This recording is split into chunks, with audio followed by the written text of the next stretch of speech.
Kalau seandainya umatku tahu apa yang Allah janjikan kebaikan di waktu Isya. Di waktu Isya, tapi itu awal. La atauhuma walau habwa wasubhi, dan subuh. Seandainya umatku tahu dengan janji kegembiraan dari Allah kepada orang yang mendatangi salat Isya dan subuh, maka dia akan datang sekalipun dengan cara merangkak. Ngesot, rangkak, itu maksud hadis. Jadi ini sering hadis ini dibahas, tapi yang dimaksud di sini adalah tentang kalimat atamahnya, Pak. Nabi pernah menyebut sholat Isya itu dengan kalimat atamah.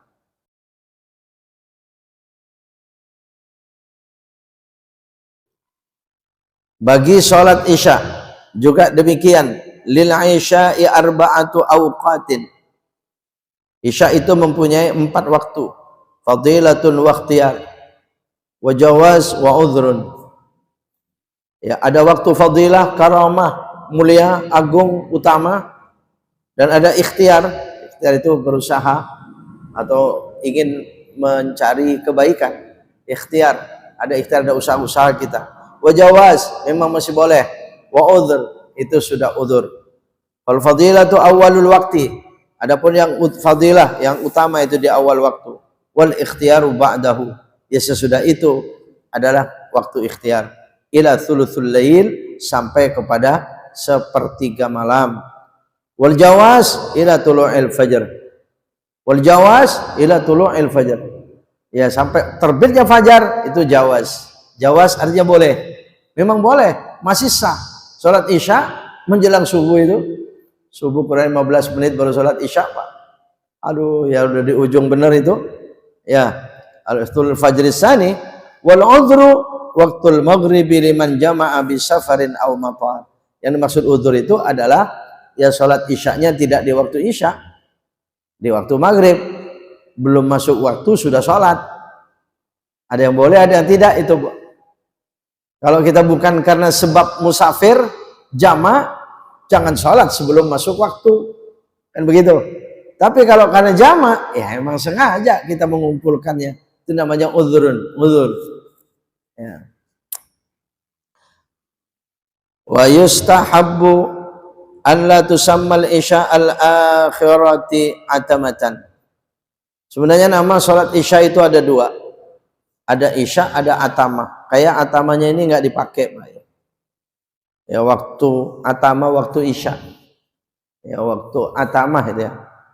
Ya, boleh, tapi jangan yustahabu an la tusammal isya al-akhirati atamatan. Ya, jangan memberikan waktu atama. Ya.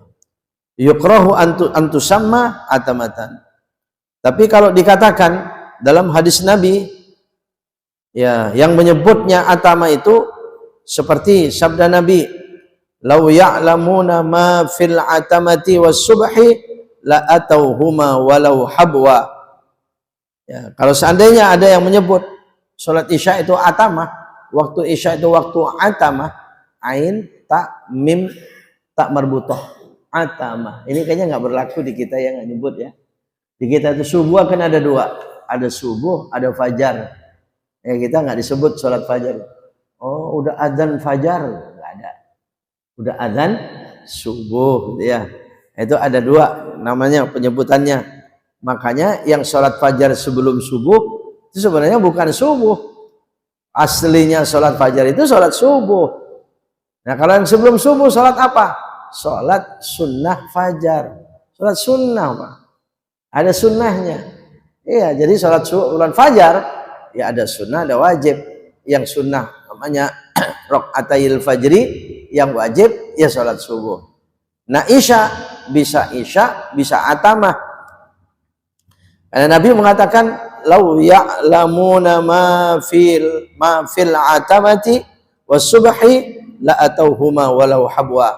Kalau seandainya umatku tahu apa yang Allah janjikan kebaikan di waktu Isya. Di waktu Isya, tapi itu awal. La atauhuma walau habwa was subhi, dan subuh.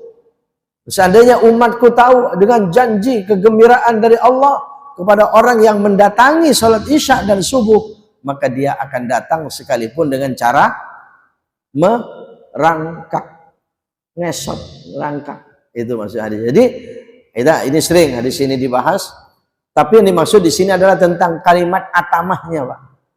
Nabi pernah menyebut sholat Isya itu dengan kalimat atamah. Nah, kalau berdasarkan hadis itu, maka ada beberapa alasan. Anna hadzal isti'mali warada fi nadirin minal ahwal. Penggunaan kalimat ini karena jarangnya, ya libayanil jawaz, ini hanya untuk membahas tentang kebolehannya. Fa innahu laisa biharam, bahwasanya itu bukan karena haram. Ya. Nah, yang kedua, annahu khutiba bihi man qad yashtabihu alaihi al-isya'u bil maghrib. Iya. Nah, itu yang diajak bicara itu orang yang menyerupakan baginya antara Isya dan Maghrib. Nah, coba di antara Maghrib Isya disebut Isya'ain, 2 Isya. Jadi 2 Isya itu antara Maghrib dan Isya. Nah, begitu masuk Isya namanya atamah. Tapi karena memang waktu Isya, ya sudah sholatnya sholat Isya. Jangan terlebih dulu usolli fardhol atamah. Nggak umum ya. Nama waktunya untuk memisahkan tadi antara Maghrib dan Isya dan waktu Isya'ain itu.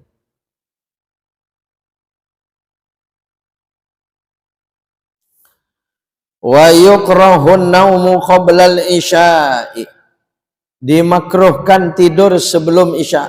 Nah, hati Pak, kalau belum Isya udah tidur ada makruh ya. Ini ada makruh ini, sekalipun ada pembahasan mengakhirkan sholat Isya itu dianjurkan karena saking takutnya tertinggal sesekali, bukan setiap saat.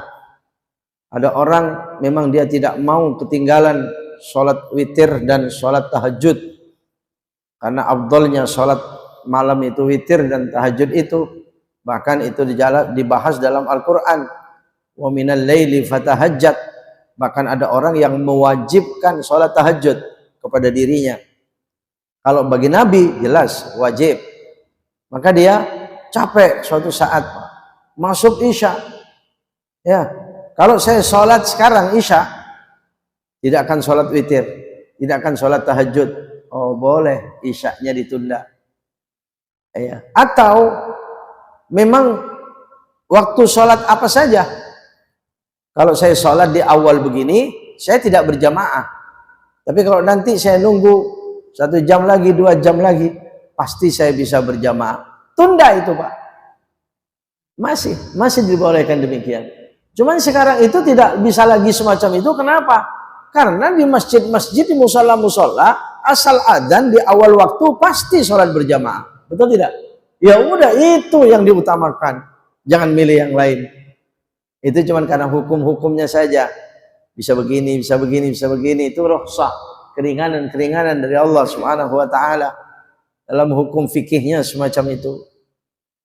Ya. Nah, tidur sebelum Isya bisa makruh. Ya, ada lagi tidur sebelum Maghrib, itu jangan Pak. Sebelum Maghrib tidur. Udah sholat asar udah sih, cuman ngantuk aja. Sebentar lagi mau Maghrib, tidur, jangan. Itu makruh. Setelah subuh, ya kan? Setelah subuh dimakruhkan tidur, nggak disukai oleh Allah. Bahkan kalau tidur setelah subuh diwariskan kefakiran, kemiskinan. Ya salah satunya adalah kalau orang tidur setelah subuh, satu itu bentuk pemalas kerja. Akhirnya orang yang tidak tidur cepat berangkat ke pasar, tokonya cepat buka, yang tidur telat Pak. Mestinya rezeki cepat datang kepada dia, datangnya sama orang lain, begitu kan? Ya udah, turisul faqra. Ya, jadi menjelang Maghrib, setelah Maghrib atau menjelang Isya itu dimakruhkan tidur. Ya, kalau bukan karena sebab tertentu yang memang dibolehkan oleh syariat agama. Bahkan kalau sebelum maghrib itu turisul junun aikamakal, diwariskan gampang terserang penyakit gila. Oh iya, rusaknya akal. Jangan, Pak. Makanya orang-orang dulu bilangnya, orang-orang tua kita itu cuma ngelarang aja dia nggak pakai hadis. Jangan, mau maghrib sebentar lagi jangan, nanti kerasukan setan gitu kan. Nah katanya begitu, Pak. Nanti kemasukan setan. Oh ternyata hadis. Iya, habis isya, mereka sebelum isya itu, habis maghrib, oh, jangan tidur, nak, jangan tidur. Iya, dibenci nanti dibenci. Banyak orang benci. Iya, banyak orang benci itu maksudnya itu benci oleh Allah. Makruh maksudnya.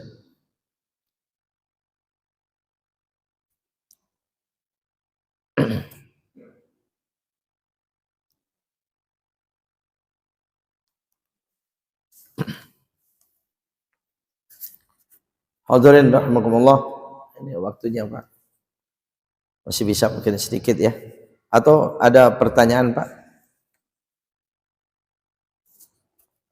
Ya mungkin kalau ada. Oh ya, masya Allah. Ya silakan. Assalamualaikum warahmatullahi wabarakatuh. Waalaikumsalam warahmatullahi wabarakatuh. Pak Ustadz, mungkin ini sudah pernah dibahas, cuma saya lupa. Masalah saya sholat di suatu daerah, sholat berjamaah. Cuma saya termasuk jamaah yang pas telat datangnya. Pas masuk musola itu ada sop kedua makmum sendirian. Oh iya. Sop kedua yang makmum sendirian. Tapi dia ambil sebelah kiri buat tengah makmum kursi. Oh iya iya. Masa bingung. Sementara imam sudah suratnya mau selesai itu. Buru-buru. Nih, sana pas saya tengah-tengah ambil sendiri gitu. Iya. Bisa ngikut tuh sebelah kiri sama yang makmum duluan tuh. Gitu. Itu bagaimana Pak Ustaz? Iya. Yang pertama, yang kedua, pas sholat subuh, dia adanya tuh seperti ada biasa maghrib bisa ada sholat tuhar menanam gitu kan? Itu bagaimana Ustaz? Iya. Tapi jamaah yang lain tuh nggak ingetin tadi kok ada ini kalimat ini nggak ada gitu. Jadi kayaknya udah gitu.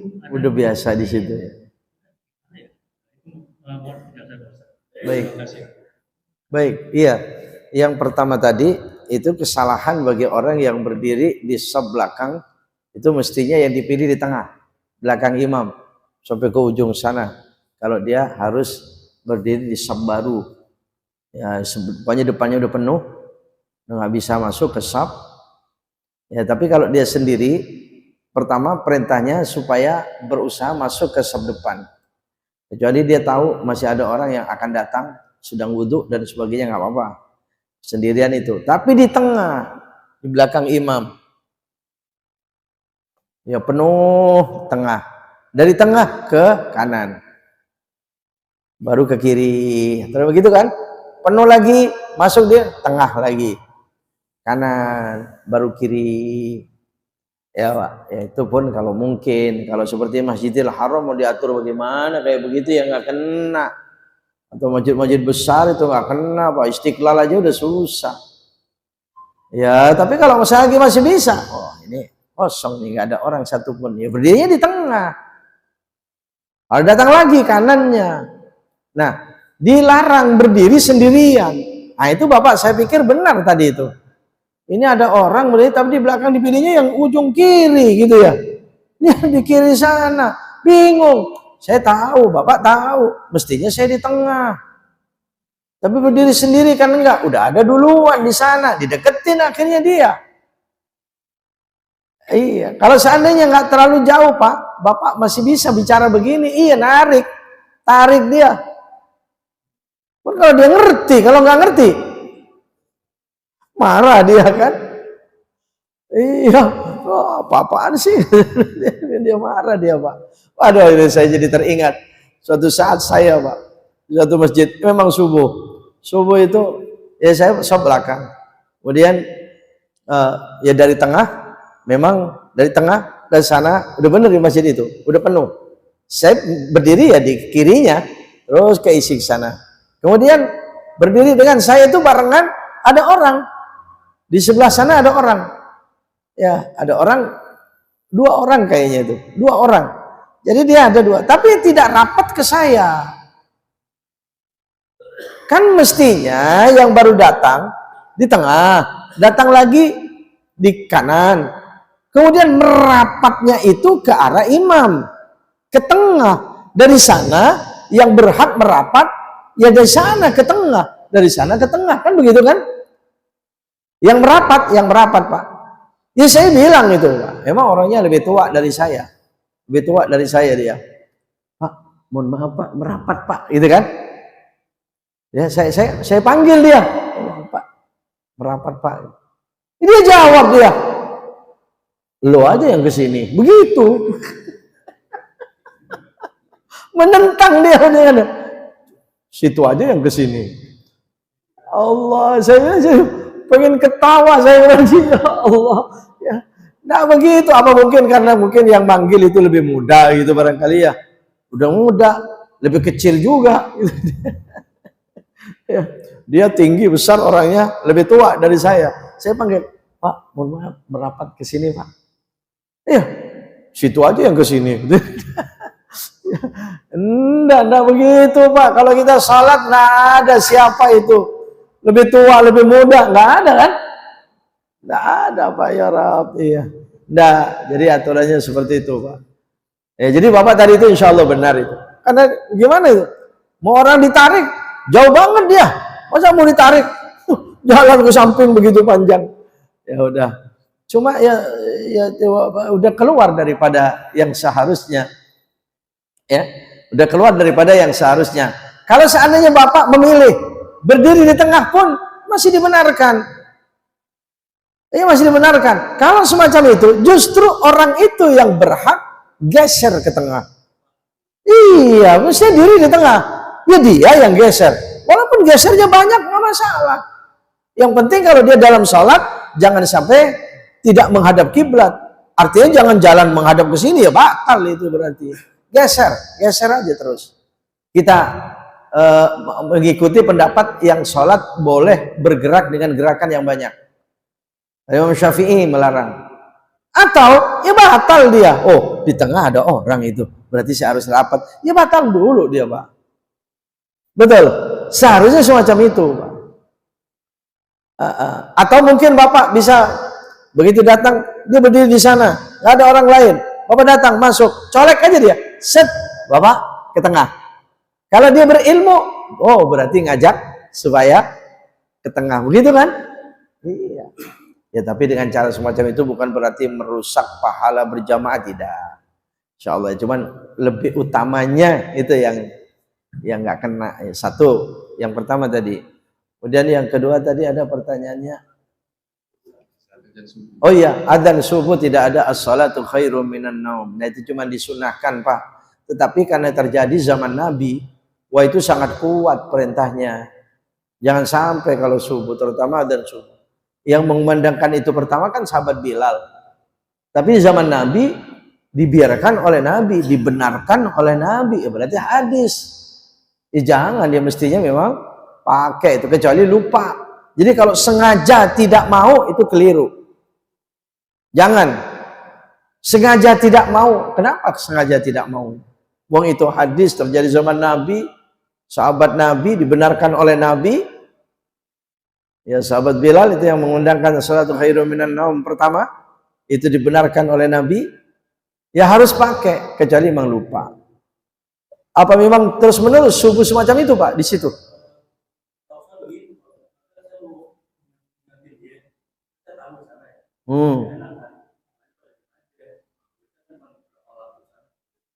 Iya.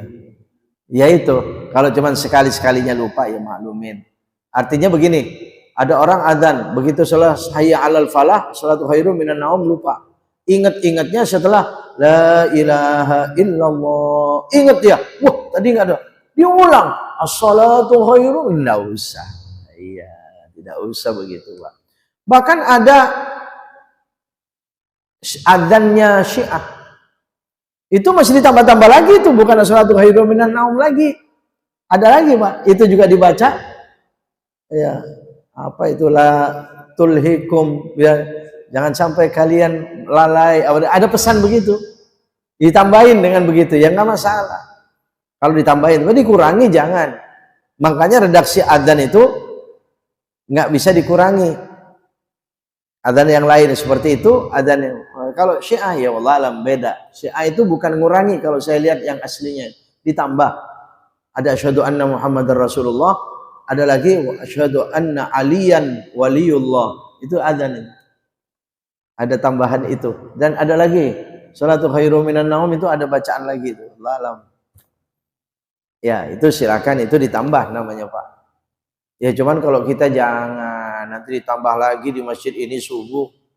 Iya, mungkin ditambah bacaan karena dibolehkan itu ya nanti jadi fitnah. Udah yang berjalan yang berlaku aja, itu sudah benar kok. Itu ya. Ya baik Pak. Alhamdulillah. Iya Pak, mungkin masih ada lagi. Baik Pak. Silakan. Pak. Betul, sudah cukup. Ya, masuk udah Pak. Assalamualaikum warahmatullahi wabarakatuh. Waalaikumsalam warahmatullahi wabarakatuh. Menanyakan Ustaz, kalau subuh dan maghrib itu doanya agak zikirnya panjang, tapi yang dari subuh asar dan itu pendek itu. Saya minta penjelasannya. Assalamualaikum warahmatullahi wabarakatuh. Waalaikumsalam. Zikir selesai sholat ya Pak? Atau di dalam sholat? Surahnya ya. Zikir selesai sholat. Iya. Ya anda itu sebenarnya kalau ukuran panjang pendeknya itu tidak secara pasti diatur, itu tidak Pak. Itu cuma maunya imam aja. Tidak harus begitu. Enggak. Cuma mungkin kondisi imam atau kondisi makmum jamaah di tempat itu. Kalau subuh mereka maunya sukanya panjang, akhirnya dipanjangin sama imam. Ya kalau maghrib mereka nggak suka panjang-panjang, jadi dipendekin. Zuhur ya cuma jam istirahat, apalagi di kantor-kantor mau nerusin kerja lagi Pak. Kalau imamnya dipanjangin zikirnya, wah sedangkan makmumnya pengen ikut sampai selesai. Nanti ngedumel mereka gitu. Jadi enggak, itu di kondisi diatur sendiri, tidak ada. Cuma yang diutamakan dalam hadis-hadis yang memang dilakukan Nabi itu yang dibaca. Contoh istighfar. Kan biasa kita kan? Astagfirullahaladzim alladzi la ilaha illa huwal hayyul qayyum. Istighfar banyak macamnya. Pokoknya intinya istighfar, jangan sampai tidak selesai sholat. Tuh satu. Kemudian ya istighfarnya mau sayyidul istighfar boleh, tergantung, silakan sukanya seperti apa. Dan pokoknya kalau berjamaah ya harus ingat jamaah pokoknya Pak. Mau sholat, mau zikir selesai sholat, jangan semua maunya manjangin gitu ya. Kalau mau panjang banget, ya sholat sendirian, selesai sholat sendirian, nanti dia panjangin aja, silakan berapapun panjangnya. Ya itu istighfar, Nabi tidak pernah tinggalin. Kemudian setelah istighfar, la ilaha illallah wahdahu la syarikalah lahul mulku wa lahul hamdu yuhyi wa yumit wa huwa ala kulli syai'in qadir. Nabi tidak pernah meninggalkan itu. Nabi juga baca Allahumma la mani'a lima a'taita wa la mu'tiya lima mana'ta wa la radda lima qadaita wa la yanfa'u dzal jaddi minkal jadd. Kemudian Nabi tidak meninggalkan Allahumma antas salam wa minkas salam wa ilaika yang terus. Kemudian Nabi pun menganjurkan jangan meninggalkan selesai sholat itu ayat kursi. Ada ayat kursi mesti itu, ada fadilah keutamaannya. Kemudian ayat kursi setiap selesai sholat. Yo, sekian besar, sekian banyak keutamaannya. Nah kemudian Nabi tidak meninggalkan yang 33 itu Pak. Ada 3 zikir 3 macam itu. Ya kan? Ya subhanallah 33, alhamdulillah 33, Allahu akbar 33. Baru ditutup Allahu akbar kabira, alhamdulillahi katsira, subhanallahi bukratan wa asila, la ilaha illallah wahdahu la syarikalah, lahul mulku wa lahul hamdu yuhyi wa yumit wa huwa ala kulli syai'in qadir. wala haula wala quwwata illa billahil aliyil azim. Baru doa penutup. Di doa pun selesai salat, apa yang ada di hadis-hadis Nabi? Ya, silakan apa yang dibaca oleh Nabi. Ya sudah, itu sudah cukup panjang, itu sudah. Tapi kadang-kadang yang namanya waktu singkat, terutama ba'da maghrib mau taklim. Saya kurang setuju kalau dipanjangin itu, Pak. Waktunya sudah singkat sampai isya, zikirnya panjang, baca surahnya panjang, ya kondisional, diatur, zikirnya singkat aja karena mau ngaji, mau pengajian, betul tidak? Iya, toh itu tidak ada ukuran pasti panjang pendeknya itu, oh, Pak. Jadi itu, Pak, kalau tentang zikir. Jadi apa yang dibaca oleh Nabi, ya baca saja. Ya, kalau jamaahnya suka berjamaah, ya berjamaah lah. Tapi kalau makmumnya ada yang nggak suka berjamaah, ya sudah, mojok aja sendirian sebelah sana. Kalau imam, tetap lebih utamanya dikeraskan zikirnya. Kenapa? Menyiapkan makmum yang membutuhkan, gitu kan? Kalau ada yang nggak butuh, ya udah sendiri aja. Jangan terus milih imam tidak mau mengeraskan bacaan zikir. Nah ini kenapa ini?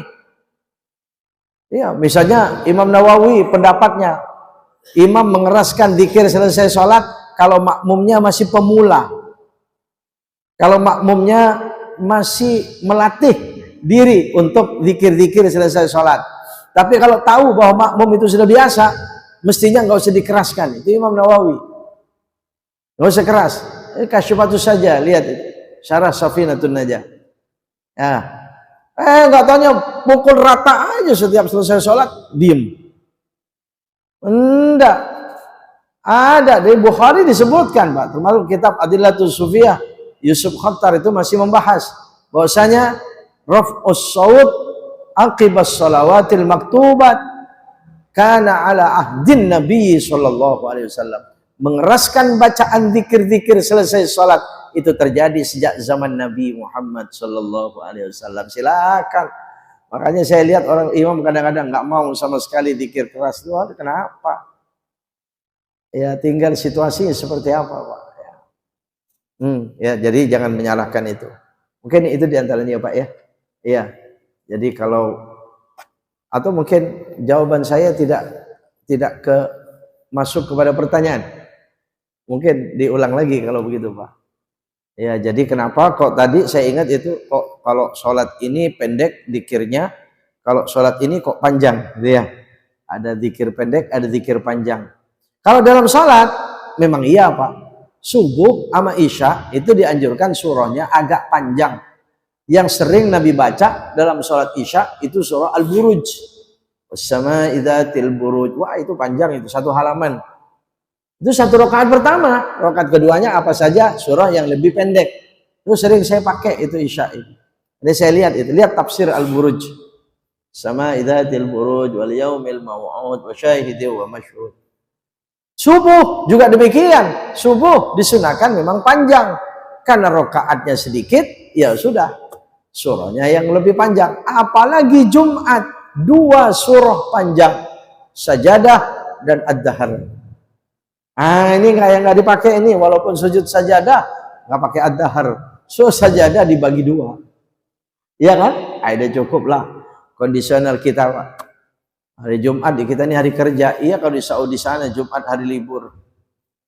Panjang bagaimana juga nggak masalah hari Jumat. Kalau kita mau ada orang itu sebelum subuh aja udah pakainya udah rapi mau kerja, Pak. Tinggal dasi aja yang belum dipakai dia. Iya, lama sih adzan masih ke masjid. Begitu habis salat, udah langsung pergi aja. Katanya dia sarapannya di mobil. Begitu. Ya, karena kerjanya jauh. Ada orang kerja dari Bogor ke Jakarta. Dia pengen sholat subuh berjamaah, udah Jumat lagi dengan sujud tilawah. Panjang banget. Wah, ya, kapok ini nanti makmum. Saya nggak bisa sholat di masjid itu. Merusak. Sholatnya dicap merusak, Pak, akhirnya. Itu kalau di dalam sholat. Kalau zikir, enggak, Pak. Silakan diatur aja. Iya, diatur aja. Pokoknya kondisional dengan adanya makmum. Terlalu panjang juga ya mungkin jangan. Kalau terlalu panjang itu sendirian. Kalau terlalu pendek pun tidak ada zikir sama sekali juga jangan. Nanti dikatakan orang tarkul wird, meninggalkan wirid. Iya, dan meninggalkan wirid. Enggak wiridan dia, Pak. Ya, Masya Allah, hilang waktu mustajabnya doa selesai sholat itu. Hilang keutamaan. Bahkan Sayyidina Ali mengatakan kirdun. Kirdun itu kera. Orang yang tidak wirid, dia kirit. Mantarakal wirda fahuwa kirdun. Kenapa kirdun? Kenapa kok kera? Iya, kera itu nggak ada diemnya, loncat dia, Pak. Loncat sana, loncat sini. Juga ada diemnya itu, kera itu, monyet itu. Jadi kalau begitu orang sholat tidak zikir, loncat habis sholat berarti kayaknya nggak enak ngomongnya. Baik, ya Allah ya Rabb, mungkin cukup sekian. Masih ada? Oh ya, silakan. Alhamdulillah.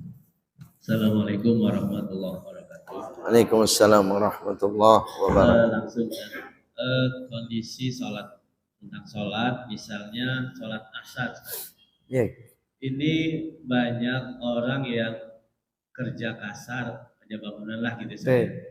Itu kan kalau di sini di kampung Joglo atau tempat lain, kalau kerja itu kan minimal jam 4 baru selesai. Bahkan ada yang nggak enakan sama tetangga, 4:30 baru selesai kerja bangunan tuh. Nah kita mungkin mengingatkan, udah waktunya ini, tapi kata tukangnya tanggung, ini kan emang kerjanya itu biasanya selesai 4:30. Tentang sholat asarnya ini bagaimana Ustaz? Iya. Ya, maksudnya yang termasuk yang bagaimana? Terima kasih, itu saja. Assalamualaikum warahmatullahi wabarakatuh. Waalaikumsalam warahmatullahi wabarakatuh. Kalau di kitab Irsyadul Ibad itu dibahas al-ishtighal mimma yata'allaqu bis-shalah. Itu jawazut ta'khir. Boleh mengakhirkan sholat dari awal waktu, tapi kalau terjadi sesuatu harus dia melakukan sesuatu yang terkait sholat. Misalnya toharonya lama. Toharonya lama, di kamar mandi lama. Ya jadi enggak di awal waktu. Ya mungkin pertengahan atau mungkin agak akhir itu, Pak. 4:30 dia baru sholat. Ya kalau kerja semacam itu, Pak, ya Allah alam. Kalau memang tidak mungkin, dia misalnya begitu adzan asar, kemudian lari ke masjid, sholat dulu, akan jadi fitnah. Ya mungkin dilepas, dicoret kerjanya gitu, mungkin ya. Ya sudah, itu termasuk yang istighfar yang ya, cuma tetap saja ya, dia mestinya izin kalau mau dia. Tapi sulit ini Pak, namanya orang lagi kerja, keringet panas kayak apa ya, mau langsung wudhu ya, malah kadang-kadang bisa jadi merusak berjamaah di masjid kanan kirinya Pak. Namanya orang lagi keringetan, bau nggak sedapnya badan kita, betul. Iya, itu jadi fitnah juga itu. Ya jadi ya demikian, ini mengakhirkan sedikit sholatnya ya masih bisa, karena ada fitnah di awal tadi. Kalau di awal fitnah terhadap pekerjaannya, tapi dia harus ikhtiar dan wajib azam. Nah ini wajibnya itu, wajib azam.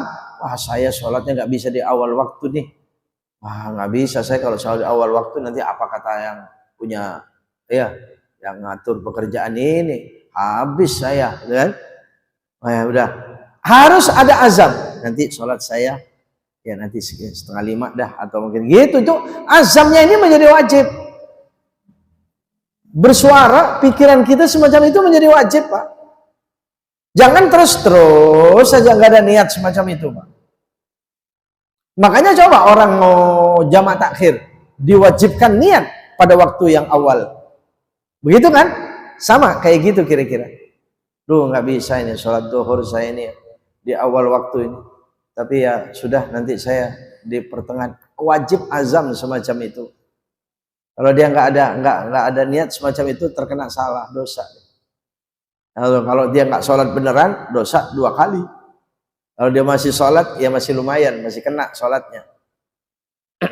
Ya. Nah, cuman itu tadi Pak, izin dulu Pak. Saya kalau adzan asar itu kan masih tengah tugas Pak, masih dalam pekerjaan. Diizinkan nggak kalau adzan itu saya ke masjid misalnya gitu Pak. Masjidnya kebetulan dekat. Kalau orang yang ngasih pekerjaan itu orang paham Pak. Wah, kenapa nggak diizinkan? Dia mengizinkan itu dapat itu Pak. Iya.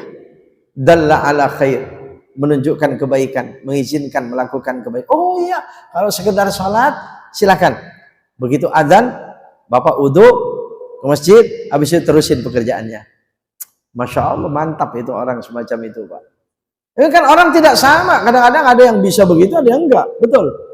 Iya, ada yang izinin, ada yang tidak. Malah yang normal juga bisa jadi. Ya mah, kalau tiap hari ditinggal, iya kalau sholatnya sebentar, dapat apa dia kerjanya gitu kan?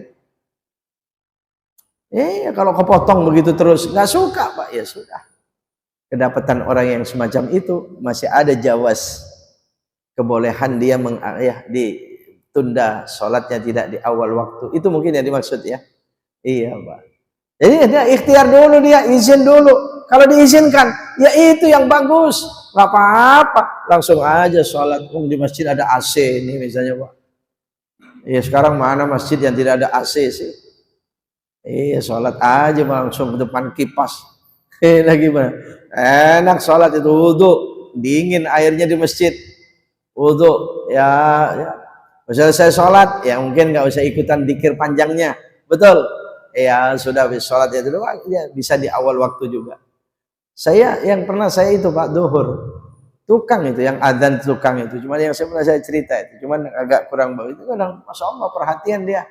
Begitu sudah adzan duhur, jam istirahat dia, langsung dia masuk ke musola, adzan, sholat duhur, kemudian baru istirahat itu makan ya. Wah itu banyak yang semacam itu.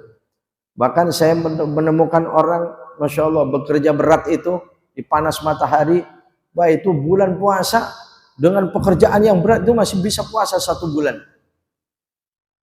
Wah, sampai saya tanya, gimana Pak triknya gimana Pak? Iya Pak, cuman satu Pak, ya dia bilang keinginan. Betul, saya keinginannya tinggi sih Pak, sangat harus 1 bulan jangan ada utang. Kerja boleh bayar utang. Terus gimana Pak? Saya sahur kenyang. Gitu, jadi dia sahurnya kenyang karena ingin kan? Kuat dia Pak, sahur banyak, minum banyak, kuat dia seharian karena keinginan tinggi itu. Itu pernah saya dapetin orang begitu. Itu habis sholat duhur, saya ketemunya duhur. Habis sholat duhur langsung celentang di pojokan sana itu tidur sebentar dia. Langsung begitu narok. Langsung aja ngorok dia udah langsung nyenyak dia. Oh udah saking ngantuknya mungkin ya. Wah masya Allah luar biasa itu berlipat-lipat orang semacam itu pahalanya. Mungkin itu ya bisa dikondisikan semacam itu insya Allah. Semoga tidak disalahkan oleh Allah. Ya. Baik mungkin cukup ya Pak. Ya mungkin kurang lebihnya mohon maaf. Subhanakallahumma wa bihamdika. Asyhadu an la ilaha illa anta astaghfiruka wa atubu ilaih. Assalamualaikum warahmatullahi wabarakatuh.